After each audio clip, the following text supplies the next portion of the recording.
ओडिशावासी मो policy शनिरार natural medicine channel को आपण मानकु स्वागत। आज उच्च रक्तचाप विषय रे आपण मानकु किछि कहिबी।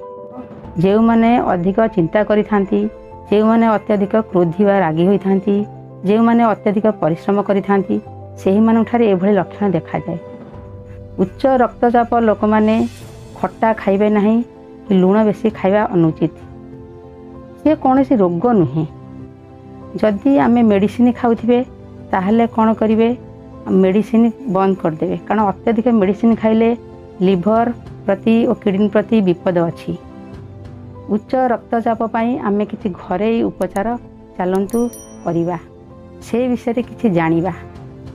प्रथमे आमे माटी पात्र रे पानी रखी सकाळु को सेही बासी पानी 2 ग्लास खाली पेट रे पीबा।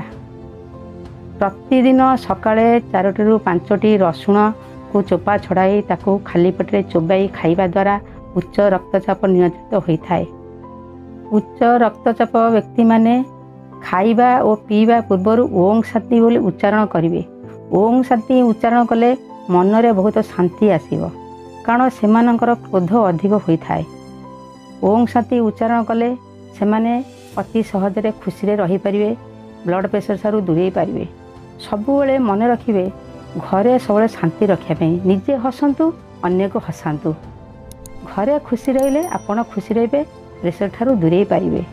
प्रतिदिन खाली पेटे गोटे पिपली खाई पारिबे। पिपली खाइबा द्वारा उच्च रक्तचाप नियंत्रित होता है। यही उच्च रक्तचाप बेले बेले बात आकार धारण करथाए।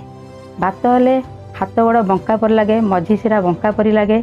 तेणु आमे कौन करवा ना, प्रतिदिन 1 ग्लास उषुम पानी रे राशि तेल चामचे मिसाई ताकू जदि आमे खाली पेटे पीबा, नले राति रे सोया को गला पूर्वर पीकी सोइबा, ताहले उच्च रक्तचाप नियंत्रित होई पारिबो।